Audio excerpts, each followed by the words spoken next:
Hello friends, in this video we'll be discussing type number 3, that is use of differentiation of phi property of inverse Laplace transform, problem number 7.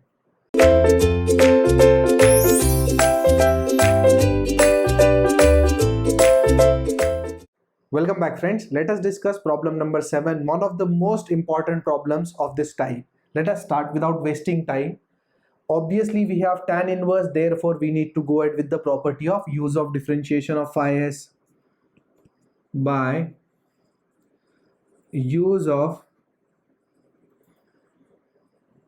differentiation of phi s property.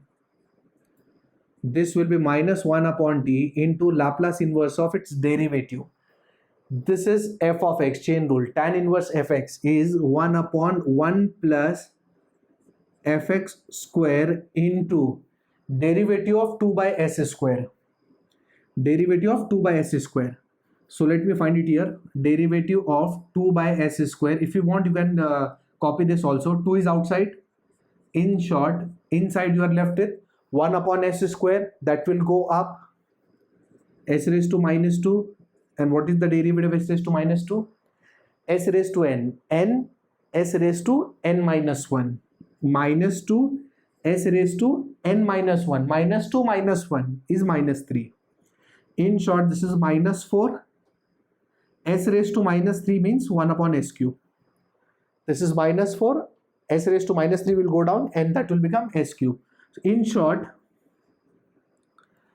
2 upon s square derivative is minus 4 upon s cube. I am writing directly. Please, this is the explanation for this. You can copy. Okay, let us move on. Here it is minus 1 upon t. Laplace inverse of, here we need to take LCM.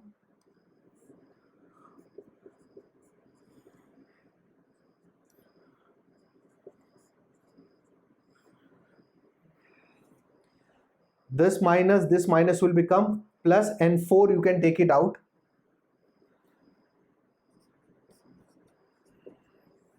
Here the LCM is s raised to 4. Actually it is s raised to 4. How? See here, square raised to 4.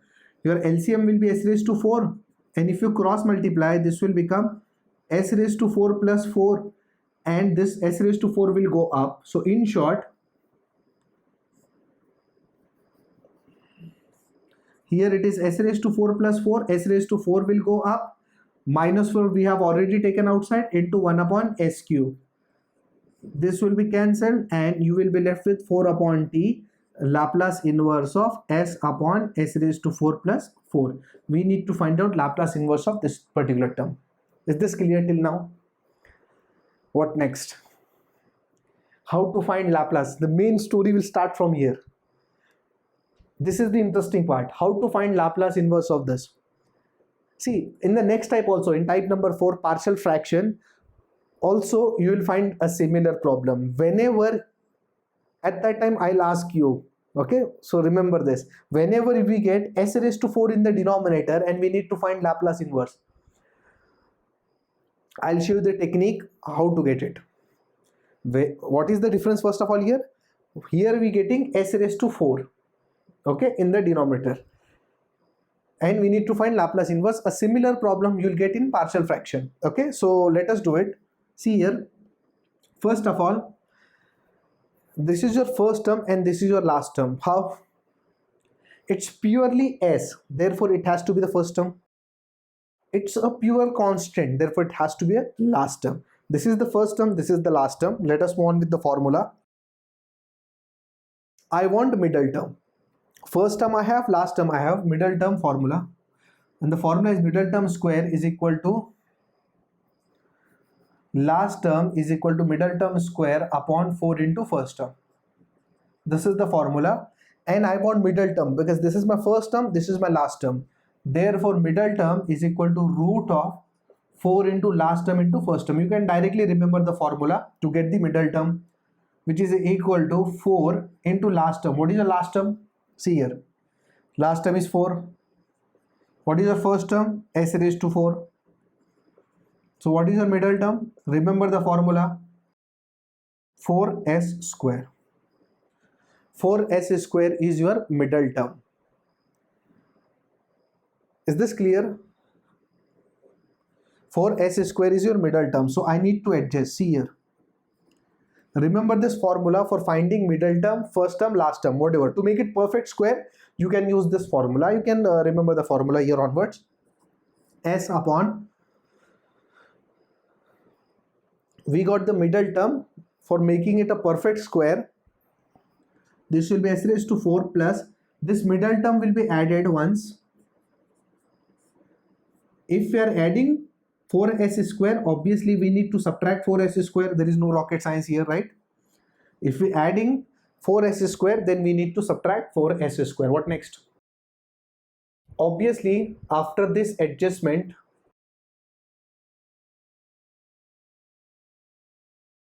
this has become perfect square.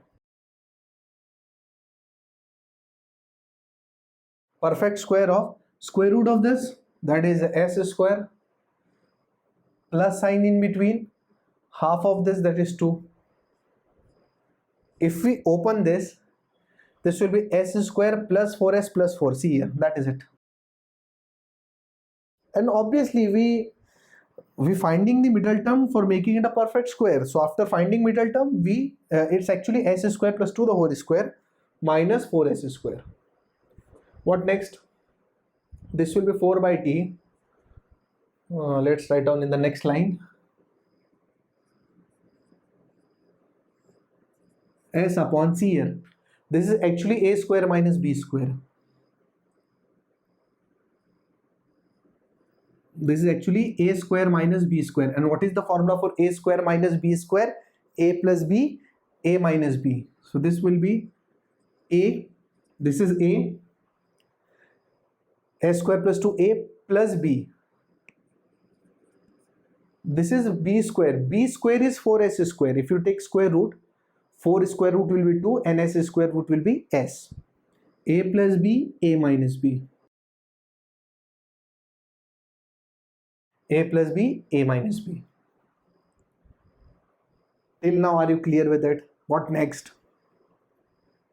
Similar problem we're gonna solve in type number 4. Practice well. At that time, you can directly solve by yourself. Yes, please. Now what next? See here. The terms are here in multiplication.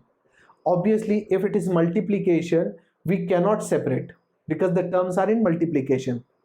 Therefore, we need to convert this multiplication into either plus or minus.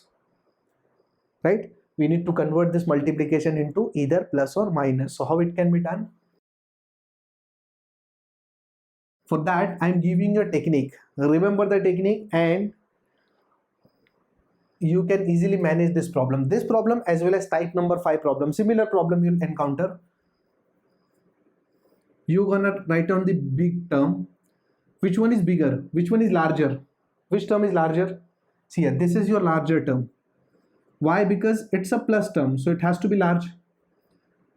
Small term, you are going to write it down here. This one is your small term because here it is minus. See the technique. Larger term, you're going to write it down here. Smaller term, you're going to write it down here. Okay? This is your larger term. This is your smaller term. See the technique. Always. Larger term here, smaller term here. 1 upon, this is fixed. Okay? Then cross multiply. If you cross multiply, here you will get s square plus 2 minus plus 2s.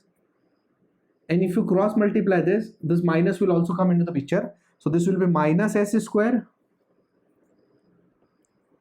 minus 2 and this is minus 2s into minus 1, that is plus 2s. So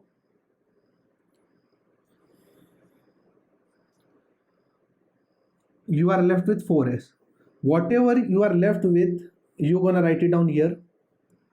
Whatever you will left with, you're gonna keep it right on here, and whatever is in the numerator, that you're gonna write it down here. So this is your technique. Is this clear? If not clear, pause this video, go back and check whatever I said. Whatever will be the solution of simplifying this, we're gonna keep it is here, and whatever will be the numerator, that will come here. So if you cancel, in short, we are left with this. So let me write it down. This will be 4 upon t. This 4 upon t obviously will be as it is, and this is equivalent to this, that is 1 upon 4.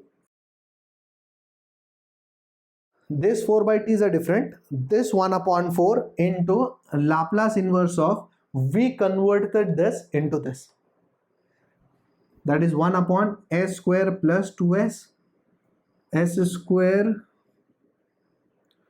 minus 2s plus 2, 1 upon s square plus 2s plus 2. Please tell me how to simplify this. This is the first point that should come in your mind whenever you get a quadratic equation in the denominator. Perfect square. This is your quadratic equation in the denominator. Perfect square. Square root of this sign in between, half of this, the whole square. If you open, this will be s square minus 2s plus 1, but we want plus 2 plus 1. We need to adjust 1, so that will get 2. See here, s square plus 2s plus 1, but we want 2. We need to add a plus 1. Do you find shifting? Yes. See here, in the first term, s is shifted by minus 1. Therefore, e raised to t outside. If you remove shifting, you will be left with 1 upon s square plus 1. And what is the Laplace of 1 upon s square plus 1? Sin t. Yes, very good. E raised to minus t outside. Why? Because of plus 1. Remove this. You will get 1 upon s square plus 1. Again sin t.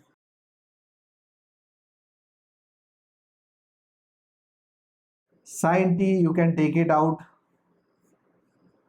Inside you will be left with the, yes. Something clicked in the mind? Always convert hyperbolic into exponential. Vice versa is also true. Convert exponential into hyperbolic. For that purpose, you need to multiply and divide by 2. So this is the adjustment, 2 adjustment that you need to do. And after that, this will become your sin ht. That's the required solution for this particular problem. One of the most important problems of this particular type.